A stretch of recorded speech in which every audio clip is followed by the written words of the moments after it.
Praise the lord. యేసునామమే జయము. మన రక్షకుడు మన విమోచకుడైన యేసుక్రీస్తు అతి పరిశుద్ధమైన నామంలో అందరికీ వందనాలు. చిన్న ప్రార్థన ద్వారా ఉదయకాల వాక్య భాగం ధ్యానించుకుందాము. పరిశుద్ధుడ మహాగణుడు అని దేవ యేసయ్య సర్వాధికారినైన మీకే వేలాది వందనములు కృతజ్ఞత స్తుతి స్తోత్రం చెల్లించుకుంటున్నాను దేవ ఉదయకాలం ప్రభు వాక్య భాగం ధ్యానిస్తుండగా వాక్య భాగం అర్ధములు సహాయం చేసి మీ కృపలో పరిచి మీకు మాదిరిగా మమ్మల్ని నడిపించమని చిన్న ప్రార్థన యేసునామంలో అడిగి వేడుకుంటున్నాను తండ్రి. Amen amen. దీనవృత్తాంతంలో 2వ గ్రంథం 30వ అధ్యాయం 9వ వచనము. మీరు యెహోవా వైపు తిరిగిన ఎడల మీ సహోదరుల ఎడల మీ పిల్లల ఎడలను చెర తీసుకొని పోయిన వారికి కనికరము పుట్టును. వారు ఈ దేశమునకు తిరిగి వచ్చెదరు. మీ దేవుడైన యెహోవా కరుణా కటాక్షములు గలవాడు గనుక మీరు ఆయన వైపు తిరిగిన ఎడల ఆయన మీ యందు ప్రసన్నుడగును. ఆమె దేవుడి వాక్య భాగం దీవించును గాక. ప్రభునందు ప్రియులారా, ఇక్కడ వాక్య భాగంలో గమనించినట్లయితే మీరు యెహోవా వైపు తిరిగిన ఎడల మీ సహోదరుల ఎడలను మీ పిల్లల ఎడలను చెర తీసుకొని పోయిన వారికి కనికరం పుట్టును.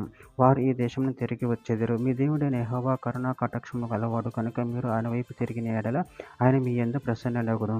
అదేవిధంగా వాక్య భాగంలో గమనించినట్లయితే దీనవృత్తాంతంలో 2వ గ్రంథం 7వ అధ్యాయం 14వ వచనంలో నా పేరు పెట్టబడిన జనులు తాము తగ్గించుకొని ప్రార్థన చేసి నన్ను వెతికిన ఎడల తమ చెడ్డ మార్గులను విడిచిన ఎడల ఆకాశం నుండి నేను వారి ప్రార్థన విని వారి పాపలను క్షమించి వారి దేశమును స్వస్థపరచుదును.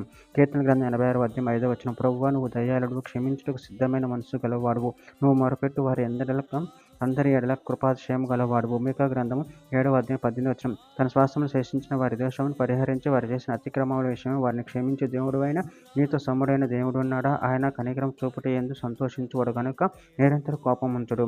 సామెతల గ్రంథం 28వ అధ్యాయం 13వ వచనం. అతిక్రమలను దాచిపెట్టువాడు వర్ధిల్లడు, వాటిని ఒప్పుకొని విడిచిపెట్టువాడు కనికరము పొందును. యెషయా గ్రంథం 55వ అధ్యాయం 7వ వచనం. భక్తిహీనులు తమ మార్గమును విడవవలెను, దుష్టులు తమ తలంపులను మానవలెను. వారు యెహోవా వైపు తిరిగిన ఎడల ఆయన వారి యందు జాలిపడును. వారు మన దేవుని వైపు తిరిగిన ఎడల ఆయన బహుగా క్షమించును. ద్వితీయోపదేశకాండం 4వ అధ్యాయం 31వ వచనం. నీ దేవుడైన యెహోవా కనికరం గల దేవుడు గనుక నిన్ను చెయ్యి ఇడువడు, నిన్ను నాశనం చేయుడు. తాను నీ పితరులతో ప్రమాణం చేసిన నిబంధనను మర్చిపోడు. ఇర్మీయా గ్రంథం 29వ అధ్యాయం 13వ వచనం. మీరు నన్ను వెతికిన ఎడల పూర్ణ మనసుతో నన్ను గూర్చి విచారణ చేయున ఎడల మీరు నన్ను కనుగొందురు. చివరిగా ఒక మాట. విలాప వాక్యము 3వ అధ్యాయం 40వ వచనము. మన మార్గములను పరిశోధించి తెలుసుకొని మనం యెహోవా తట్టు తిరుగుదము. ఆమె దేవుడి వాక్య భాగం దీవించిన కాక చిన్న ప్రార్థన చేసుకుందాము. పరిశుద్ధుడ ప్రేమగల దేవ యేసయ్య, మీరు ఇచ్చిన ఒక్క దానాన్ని బట్టి ప్రభు కృతజ్ఞతలు చెల్లించుకుంటున్నాను తండ్రి. నాయన, మేము మీ వైపు తిరిగి నిన్ను మహిమపరచు కనిపరచుకున్న శక్తిని వాళ్ళని అనుగ్రహించి మీ ప్రేమ కృపను మమ్మల్ని బలపరిచి సరిపరిచి మీకు మాదిరిగా మమ్మల్ని నడిపించి మీ చిత్తమును మా జీవితంలో జరిగించమని చిన్న ప్రార్థన నామములో అడిగి వేడుకుంటున్నాను తండ్రి. Amen amen amen.